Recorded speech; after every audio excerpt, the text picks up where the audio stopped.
Hello, it's Martin from Wisely Automotive, and I'm picking up right where I left off with the last video. So as promised, I want to take you around the fully prepared Tesla P90 we have in stock, or better said, we had in stock. If you haven't watched the video, it used to be a P85, as you can see on the badge here. So a powerful rear-wheel drive only car, but the battery got upgraded to the 90 kWh pack, bringing the range up a bit. And importantly, the reason why this car sold so quickly is because it does come with the free supercharging. So if I jump in, you can see that the last charging session was built at £0. Despite it being a 2014 car, it cleaned up really nicely. If I start on the exterior, this side used to have some scuffs on it, but all of those are completely gone. Continuing down the side, looking perfect. The little plastic trims on the side are now back in place. The whole car got polished, so it looks nice and shiny. I haven't mentioned it in the previous video, but if you look closely, the taillights have accumulated a bit of water in them. The ones on the outer sides, which are built into the body, were totally fine. We replaced the ones which are part of the tailgate, so both of those are now brand new. The left side is also really tidy, and if we look at the interior, the headlining and the leather on the seats cleaned up beautifully as well. And the opening sunroof works, which used to be an issue on some of the early Model S's, with no signs of leaks around the edges. So before the car goes off to the new owner, let me get the last couple of detail shots, and then we will move on to the second topic of this video, which is our custom Golf Blue i3.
The sun has set, so it's a different day and a different location.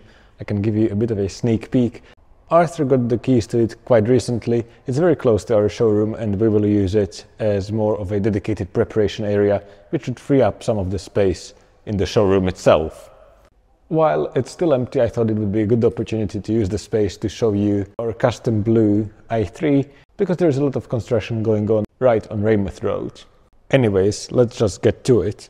If you want to know a bit about the background of the car and how we have turned it into this color, we have already made a video on it, and in fact I think it's our first video on the YouTube channel, because quite importantly, this Golf Blue color is not a wrap. So all of the original panels, which used to be Protonic Blue, got taken off, and we got blank ones from the factory and got them painted in this Porsche Golf Blue color. The main advantage compared to a wrap is that obviously if you look at, for example, the door edges, there are not going to be any issues with the wrap peeling off, and you don't see the original body color underneath. Similarly, sometimes with wraps, when they are removed, it's going to be a bit tricky to get all of the glue residue off from some of the seams. And if you are not careful and not using plastic tools, you run the risk of damaging the paint underneath the wrap. So we like the solution. It's a bit more elegant.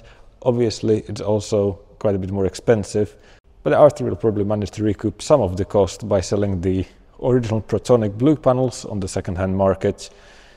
And at the end of the day, it means that we have a really unique kind of a company flagship car. Once you get past the iconic color, you may think, especially if you are an i3 fan, what is going on here? So we've got the facelifted i3, which you can spot by the slimmer lights in the front bumper, but we also have the wheel arches of the S, but not the S front bumper, which would have a blacked out piece right in the bottom here. When we first embarked on the project, we thought we would try to replicate the look of the Sportback, which used to be available in continental Europe. It's basically one step between a non-S i3 and a full-on S. So it gives you the wider wheel arches because it comes with the i3S wheels, which would otherwise stick out from the body too much. It also gives the S suspension, so we've got this slightly lowered and stiffened suspension, but you still get the standard drivetrain and the standard bumpers.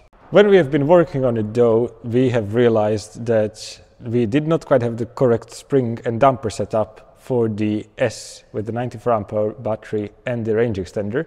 There is going to be a video on this coming soon actually, because the suspension differs quite a bit from model to model. But given we were quite far into the project, we thought we would just finish the car off and we would keep the stock suspension from the 94 amp hour facelifted Rex. After driving with that setup, we are actually quite glad we did that, and we are not going to be changing it to the S. Because with these wheels, it looks obviously a bit more aggressive like the S. It has the wider tires on, so that gives a tiny bit more grip. But the standard springs and dampers, both in the front and rear, mean that the car is a lot more compliant, especially at low speeds on London roads with lots of speed bumps, etc. I've been intentionally walking all the way around the car to give you a hint at the next thing, which we did. If you look at some show cars, especially in the US, to display different wheels, one side of the car has a certain set and the other side has a completely different design. This is because in reality, if the car is turning around on a turntable, you cannot see both sides at the same time. And we have done a similar thing, given it's a bit of a show car, to display the different i3S wheel options. So on the driver's side, we have got a diamond cut option, and we have kept the silver flash on the roof going from the A-pillar all the way to the back. But if I walk over to the other side, this is the dark side where we got the silver sticker removed. It's honestly not as straightforward as it seems, because the sticker's stuck in underneath the plastic trim pieces, so those had to come off as well.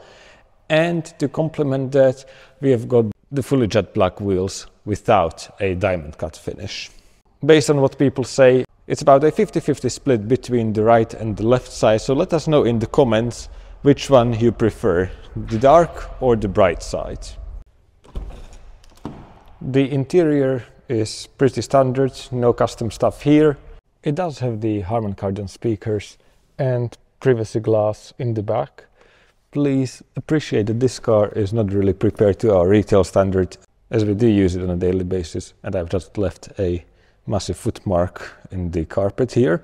But anyways, given that originally it is a non-S i3, even though it's a range extender, it has come under the £40,000 mark, meaning it's not subject to the luxury car tax. I know it was one of the requirements when Arthur was picking up a car to convert, and that's pretty much the biggest reason why this is not a fully spec'd car, but it only has the Pro Pack features on it.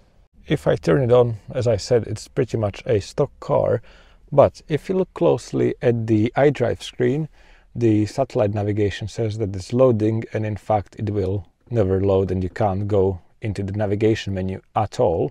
This should serve as a bit of a warning, because when we got the car we did not even realize that it had aftermarket CarPlay on it, and it went pretty much straight into BMW for, I believe, some warranty work.